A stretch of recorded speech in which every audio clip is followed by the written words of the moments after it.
Bhanu Teja, consultant gynaecologist master Ramesh hospital Guntur.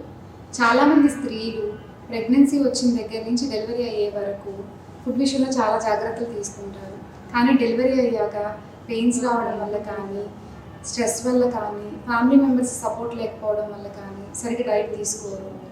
Family members and relatives వచ్చి అది తీసుకోకూడదు, ఇది తీసుకోకూడదు, ఇది తీసుకుంటే బేబీకి ప్రాబ్లం అవుతుంది, సరిగ్గా పాలు రావని చాలా రీజన్స్ చెప్తూ ఉంటారు. సో ఎటువంటి డైట్ తీసుకోవాలి? మెయిన్గా వాటర్, 3 to 4 లీటర్స్ వాటర్ తీసుకోవాలి. వాటర్తో పాటు బటర్ మిల్క్, ఇంకా కోకోనట్ వాటర్ కూడా తీసుకోవచ్చు.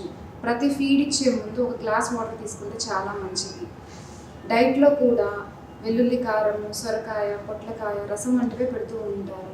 ఇలాంటి డైట్ తీసుకోవడం వల్ల తల్లికి కావాల్సిన పోషకాహారం అనేది సరిగా అందదు. సో ఎటువంటి డైట్ తీసుకోవాలి? రోజు మీల్లో రైస్తో పాటుగా ఆకుకూరలు, కూరగాయలు, పాలు, పెరుగు, మజ్జిగ, చికెన్, ఫిష్, గుడ్లు కూడా తీసుకోవచ్చు.